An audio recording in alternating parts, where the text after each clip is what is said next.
isang pagpalang umaga po sa ating lahat. Yan, for today's video po ay wala po, naisipan ko lang po magpintura at ako po ay medyo naaasiwaan na sa aming hagdan. Yan, pakita ko sa inyo. Yan guys, ang aming hagdan. Nung nakaraan ay wallpaper ang nilagay ko sa kanya ay yan, sira-sira na siya. Yan, nabasa din kasi siya ng ulan. Pangit din ang wallpaper pala pag nagtatagal. Parang sa una lang siya maganda. Yun, naisipan ko na pinturahan muna siya. Sa akin guys, aalisin muna natin siya isa-isa yung mga wallpaper. Hindi ko na kailangan mag-tune.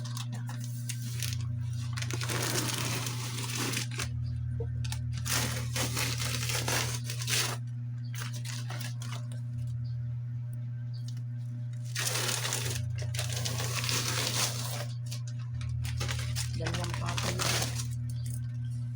Una ko kasi nilagay dito kulay puti.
Guys, pwede natin siyang pinturahan. Ang kulay ng pinturang ilalagay ko dito ay gray. Gray lang. Wala kasi kami ibang pintura. Okay na yun. Guys, yun ang ating pintura. Yan ay kulay gray. Tapos meron tayo itong brush. Tsaka maliit lang lalagyan. Salin lang muna ako ng salin ng pautik-utik. Para hindi masayang ang pintura. Guys, tara pintura tayo.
Kung magalaw man guys ay hawak ko ang camera, ang cellphone.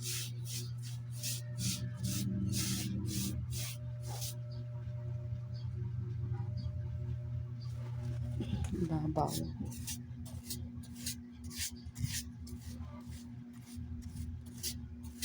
Tuloy sa amin halos itong bahay namin ako nagpipintura. Sabi ng asawa ko kakauta daw. Pintura na nga ng trabaho niya, pintura mo bahay. Sabi ko, basta pag ang bahay natin naging bato, ikaw lahat ang magpipintura. Sabi, ayun.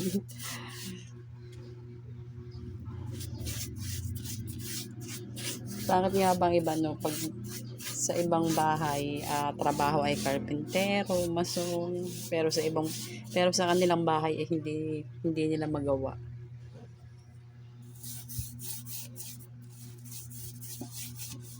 Siguro dahil sa mga trabaho nila ay kompletong materyales, kaya din ganon.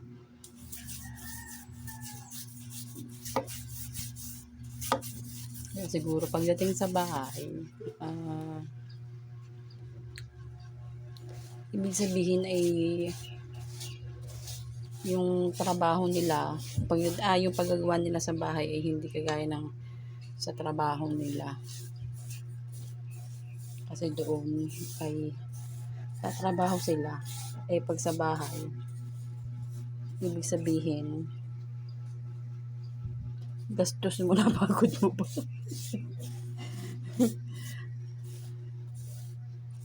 Patapos na agad yan guys. Sa inyo, madali lang yan. Wala na yung liha-liha, as is.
So yun guys, yan. Tapos na ang pinturahan, ang aking hagdan. Yan. Sabi sa inyo, mabilis lang naman. Tsaka alam mo yung sanay na ako magpintura. Charot. Hindi ko alam kung magiging maganda sa inyo, pero para sa akin, okay na yan. At least, maiba-iba naman siya sa paningin ko. Yan. Hindi na siya yung kagaya ng wallpaper na tutuklapan. Medyo ano na nga nung itong kain na ito yan, nagagato na siya. Pero okay lang. At least may hagdan. Dito naman tayo guys. Yan. Kailan ko lang ba ito pininturahan. Kulay puti. Kaya lang wala na kaming kulay puti. Palitan ko na rin siya ng kulay gray. Kasi ito na, ano na siya yun, naalis na yung ibang pintura niya. Guys, tatanggalin lang natin to. Okay. Ito yung patungan ng baso. Yung display ko na.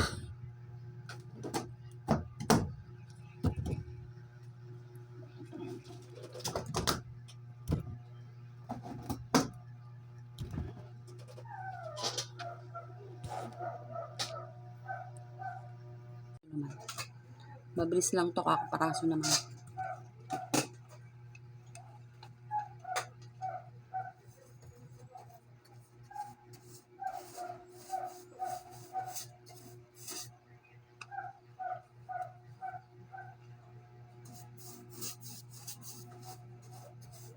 Gusto ko na ang kulay puti.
Diba na?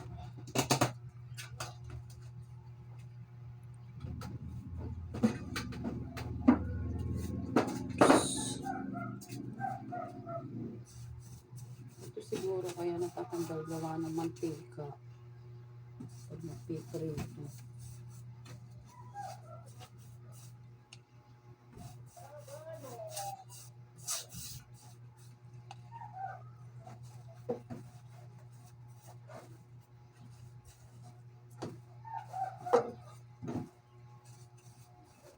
Init.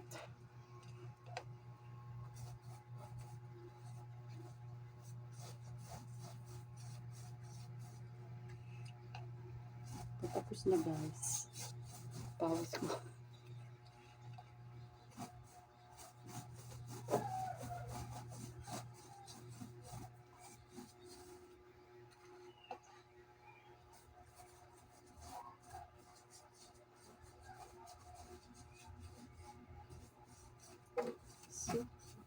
Sa inyo, mabilis lang ito.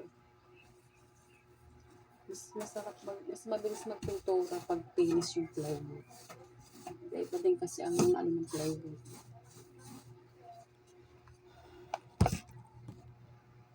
So, yun na nga guys yan. Napintuhan na natin siya.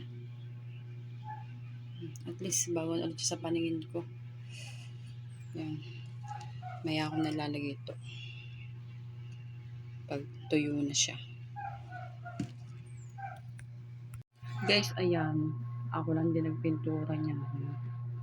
Yan. Ay, may wallpaper pa yung iba eh. Itong bubong namin, ayan kalawang siya. Ibig sabihin bagong palit pero kalawang yan.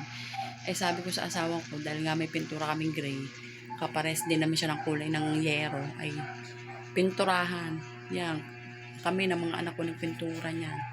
Ito hindi na pinturahan kasi sobra ng taas. Yan, kami nagpintura niyan. At least sabi ko, hindi na siya yung kagaya nung kalawang na yero. Tapos itong sa labas namin yan, halos ako din nagpintura niyan. Ako pala lahat, hindi halos. Itong sa labas. Yan.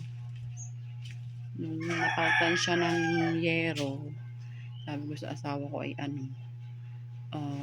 pinturahan ko na din para mamagandang tingnan. So, yun guys, ito po natapos ang aking vlog. Yan. Thank you po sa lahat. Thank you for watching. See you on my next vlog. Thank you guys!